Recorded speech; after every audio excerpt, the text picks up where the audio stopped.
हजरत उमर अपना वेश बदल करके अपने राज्य में, नगर में घूमते थे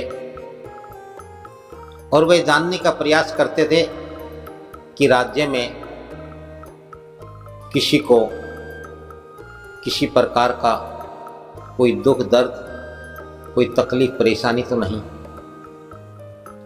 इसी प्रकार से एक बार वह रात्रि में वेश बदल करके ये जानने का प्रयास कर रहे थे तो एक झोपड़ी के आगे वो देखते हैं कि एक घर में, झोपड़ी में बच्चे भूख से बिलख रहे हैं, रो रहे हैं और उनकी माँ फर्श पर पड़ी है, लेकिन चूल्हे पर एक हांडी चढ़ाई हुई। हजरत उमर उस झोपड़ी में प्रवेश करते हैं और उस औरत से कहते हैं कि तुम्हारे बच्चे भूख से बिलख रहे हैं, रो रहे हैं, खाने को मांग रहे हैं, तुम इन्हें कुछ बड़ा करके क्यों नहीं देती? तो उस औरत ने कहा कि मेरे पास बनाने को और खिलाने के लिए कुछ नहीं है, मैं क्या करूं? मैं तो स्वयं मारे भूख के कमजोरी की हालत में यहाँ फर्श पर पड़ी हूँ, मुझसे तो उठा भी नहीं जाता। तो हजरत ने कहा कि ये जो हांडी तुमने चूल्हे पर रखी हुई है, इसमें क्या पका रही हो? क्या इसमें मांस पक रहा है? तो वह औरत कहने लगी कि मुझसे क्यों पूछते हो, तुम खुद ही देख लो उसमें क्या पक रहा है। हजरत उमर ने चूल्हे पर रखी उस हांडी में, उस हांडी को, उसका ढक्कन हटा कर देखा तो उसमें कुछ नहीं था, केवल खाली पानी उबल रहा।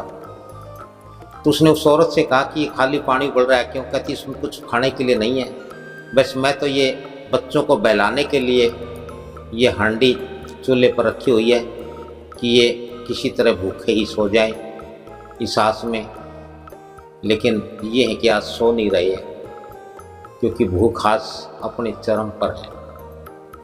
तब हजरत उमर ने कहा कि यदि ऐसा है तो तुम हजरत उमर के यहाँ जाकर के तुमने फरियाद क्यों नहीं की, उनसे राशन भोजन पानी क्यों नहीं मांगा? तो वो औरत कहती है कि क्या हजरत उमर का कोई फर्ज नहीं है, कोई कर्तव्य नहीं बनता कि वो अपना कर्तव्य, क्या वो नहीं पता लगा सकते कि हमारी क्या हालत, उनकी प्रजा की, जनता की क्या हालत है?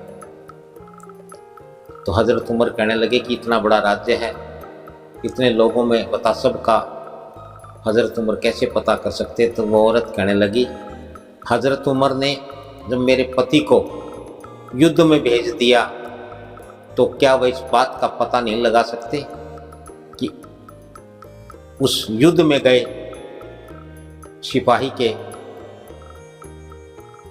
घर में पीछे से क्या हो रहा है, क्या चल रहा है? क्या ये उमर, हजरत उमर की जिम्मेवारी नहीं बढ़ती? और वह बात बड़ी ही सत्य बात थी, कड़वी थी लेकिन सत्य थी। और हजरत उमर ने अपनी गलती स्वीकार की और उसने कहा कि हाँ बहन, तुम ठीक कहती हो, हजरत उमर की भी जिम्मेवारी बढ़ती है। यदि उसने किन्हीं को युद्ध पर भेजा है तो उनके बाद उनके परिवार की देखभाल करना, उनके भोजन पानी की व्यवस्था करना हजरत उमर का ही तो है।